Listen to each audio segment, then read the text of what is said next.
முதலாவது வதை பெரும் கூட்டமான வெட்டுக்கிளிகள். அதற்கு முன் ஒருபோதும் அந்தளவு வெட்டுக்கிளிகள் இருந்ததில்லை. அதற்கு பின்னும் இருக்கவில்லை.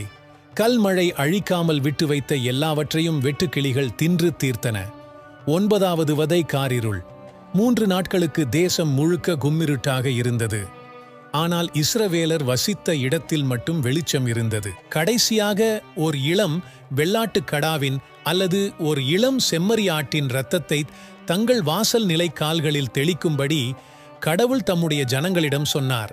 பின்பு கடவுளுடைய தூதன் எகிப்து தேசத்தில் கடந்து சென்றார். அப்படி கடந்து சென்றபோது எந்த வீட்டு நிலைக்காலில் இரத்தம் காணப்பட்டதோ அந்த வீட்டிலிருந்த எவரையும் அவர் கொல்லவில்லை. ஆனால் இரத்தமில்லாதிருந்த எல்லா வீடுகளிலும் இருந்த தலைப்பிள்ளையையும் மிருகங்களில் முதற்பேறானவற்றையும் கொன்றார். ஏறக்குறைய 6 லட்ச இஸ்ரவேல் ஆண்கள் எகிப்து